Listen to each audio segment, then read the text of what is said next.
আসসালামু আলাইকুম ওয়া রাহমাতুল্লাহ। সম্মানিত দর্শক শ্রোতা ভাই ও বোনেরা, যারা যেখান থেকে ভিডিওটি দেখতে আসছেন সবার প্রতি অনুরোধ শেষ পর্যন্ত ভিডিওটা দেখবেন। ব্যবসায় কিভাবে উন্নতি লাভ করা যায়, অগ্রগতি লাভ করা যায়, এই নিয়ে একটি আমল শেয়ার করব।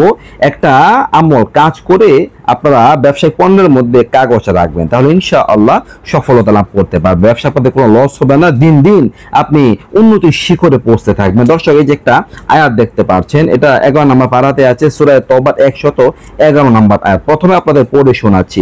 বিসমিল্লাহির রহমানির রহিম।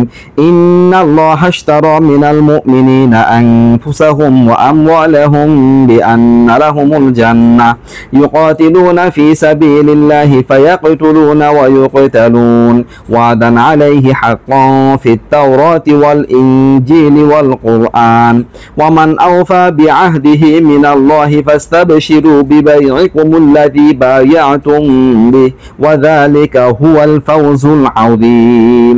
তো এই যে আয়াতটা আছে, এই আয়াতটা একটা কাগজে লিখবেন, আর এই কাগজটা আপনার ব্যবসার যে পণ্য সামগ্রী আছে, আপনার যদি কোনো দোকান থাকে, দোকানে যে পণ্য আছে তার মাঝখানে রেখে দেবেন। যদি আপনার কাপড় ব্যবসা থাকে, কাপড়ে একটা ভিতরে রেখে দিবেন। আমরা যে ব্যবসা থাকুক না কেন, ওই ব্যবসার যে আসবাবপত্রগুলো আছে তার ভিতরে রেখে দিবেন।